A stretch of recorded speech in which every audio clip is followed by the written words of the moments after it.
questions. We have a number of public questions. The first 3 questions are concerning the motion on plant-based food, and it's really pleasing that they will be taken together. Under the scheme allowing members of the public to speak at council meetings, each speaker must address their comments to the chair or the relevant committee or the relevant member of the executive. Councillors answering are not time limited, but please be mindful of an opportunity for a supplementary question by the public, as there is a total of 30 minutes for this agenda item. Would the members of the public speaking on plant-based food introduce themselves? And you have 3 minutes between you. Thank you. And before they start on public questions, I'd just like to say a brief statement that as a council, we want to engage with the public, and we understand how frustrating it is when there's only 30 minutes in total. But that's where we stand at this moment in time. But just to remind the public that we have committee meetings throughout the year where they can come along and speak at the committee meetings on a regular basis. And finally, the public are welcome to contact the Executive Councillor direct to speak face to face rather than be limited to 3 minutes. So again, I'd just like to stress that as a council, sometimes people might think we're trying to cut the public out of questions at these council meetings. We want to be fully engaging, and we want to make sure we open the doors to fully engage. So do remember there are committee meetings throughout the year, and you can contact the Executive Councillor direct. So would the first speaker like to introduce themselves? I think we'll be online. Thank you. Can everybody hear me okay? Yes, that's fine. Perfect. So I'm Colette Fox. I'm Programme Manager at ProVeg UK, which is a non-profit whose main aim is increasing the health and sustainability of public sector food, particularly in schools. We recognise plant-based foods as one of the key solutions to the climate crisis and also to the public health challenges we face. Several of our local authority partners are taking positive steps similar to what's being proposed here, offering plant-based options daily.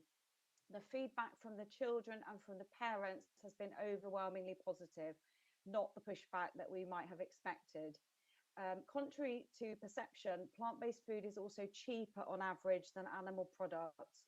Almost every one of our 31 catering team partners has saved money by embracing more plant-based foods, a crucial factor as the cost of living continues to spiral.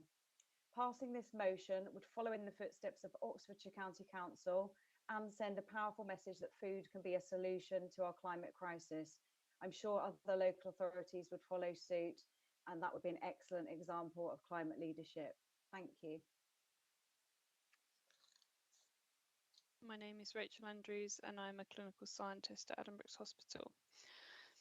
Committing to plant-based catering would align the Council's actions with your declaration of a climate emergency and your net zero vision. The Paris Agreement's limit of a 2-degree global temperature rise cannot be adhered to without reducing global meat production. Using livestock to produce food is incredibly inefficient. Meat yields range from just 1 to 11% of the calories provided in feed.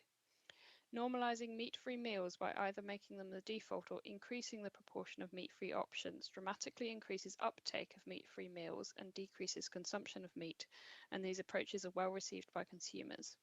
Increasing plant-based food provision also increases inclusivity, as these foods are suitable for everyone. As a health professional, I'm acutely aware of the health benefits of plant-based diets. Red and processed meats are classified by the World Health Organization as carcinogens. In the UK, 2/3 of adults and 88% of teenagers consume fewer than 5 portions of fruit and vegetables each day, and this target falls short of current dietary recommendations.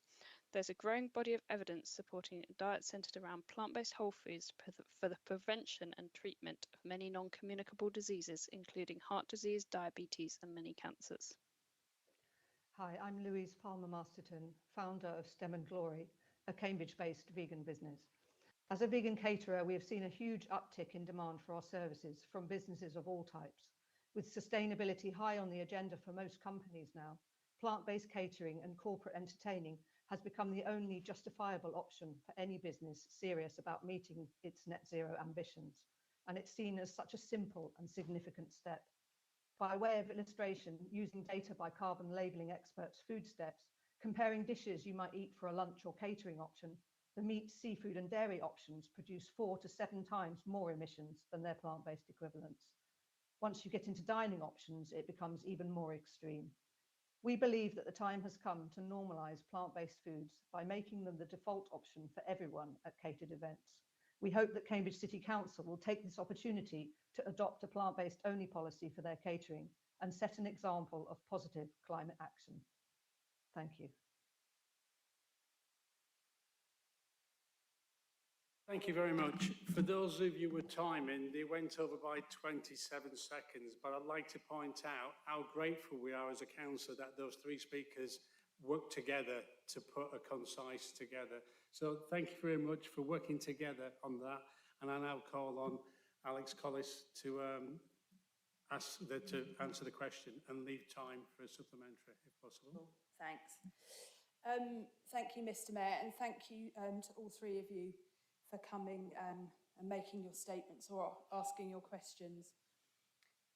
We have, as we all know, as a council, declared climate and biodiversity emergencies, and those aren't simply empty promises. When we say we intend to become a net zero council by 2030, we mean that we will do that. Reducing meat and dairy consumption has to be part of reducing our environmental impact on the planet. I agree with you, I don't think there is any other choice, not in the long term, or even more worryingly in the short and medium term. In preparing my answer today, I consulted, as I think we all do, on important issues like the environment, the oracle that is David Attenborough. Not personally, I should add, I don't have a hotline to him, although I did meet him once and I had a very interesting chat about the number of food miles a papaya travelled and how he doesn't like chocolate, apparently. Who doesn't like chocolate? But he doesn't.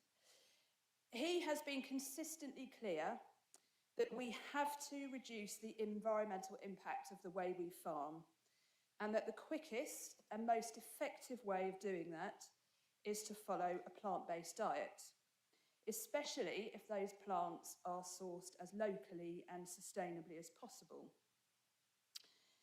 2 years ago, a study by researchers at Oxford University found that cutting meat and dairy products could reduce an individual's carbon footprint from their food by up to 73%.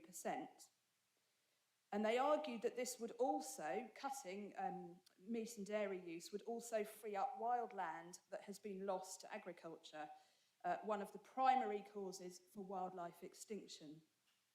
And of course, when done right, following a plant-based diet can make a major difference to health as well. So all that is a very slightly long-winded way of saying yes. Yes, we will join Oxford in leading the way.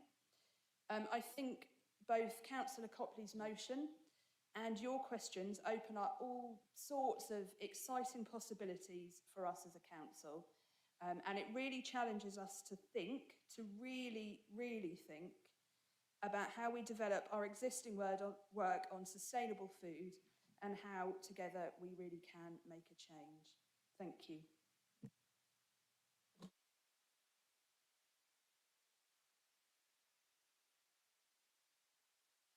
You have the opportunity of a supplementary question if you want to take that up.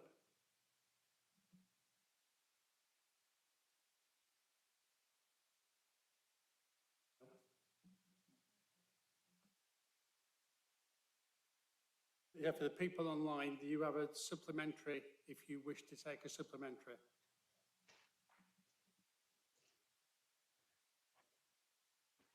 Supplementary question, sorry, I'm not quite understanding the process.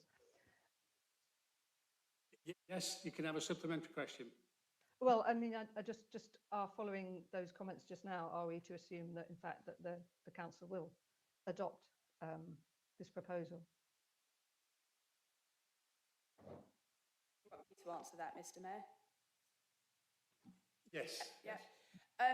Well, obviously we're about to have a debate on a motion, and I can't predict the way everyone in the chamber is going to vote. So I do hope that you'll stay tuned and, or tune back in and watch the debate. But I think it should be a lively debate. Okay, thank you. Thanks, Louise. Thank you for that. We now move on to the public speaker. Number 4, Bev Nicholson.